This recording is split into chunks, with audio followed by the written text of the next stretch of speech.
Yeah, well, exactly. So if the other team's able to put together long drives, you should be able to do the same thing. And that's the objective there, is to score. And so there were mistakes in there. There were things that, and I could have put guys in better positions to do their jobs, and then the guys, there were a couple opportunities there that we need to take advantage of. So that's that's really what it was. So joint effort.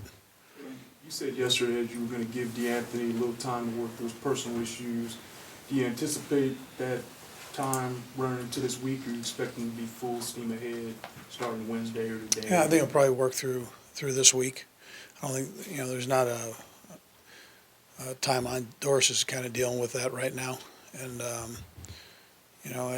listen, sometimes you run into a bump in the road in your life, and you just kind of, you work through it. And that's what he's doing. So whatever direction he goes.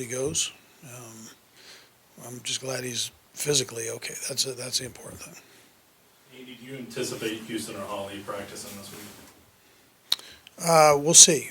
Day-to-day situation. We'll see how that goes.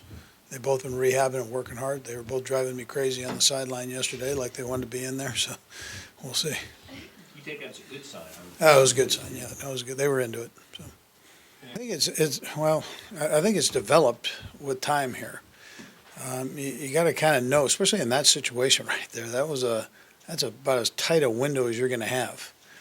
I mean, he's got to fit in between the safeties, the corner, and then that linebacker that's kind of splitting that triangle right there and right off of his ear. It's not a very big window. So there's got to be a massive amount of trust there and timing and work that's gone into that. That's something that we worked on in training camp, and we've kind of kept going here throughout the season. And I think it's, there's that confidence within each other that's built up there.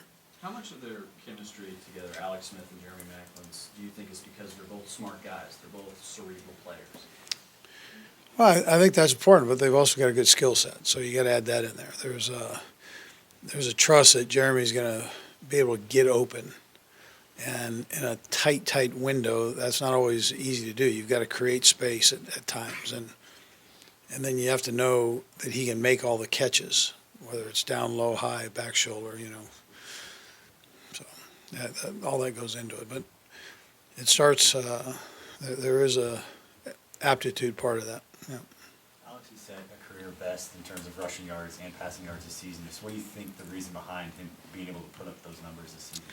I think, listen, nobody works harder, first of all, so I don't want to take that. And he's a brilliant guy, but just the consistency of being in that same offense, doing the same things, you can see the comfort that he's got there, and.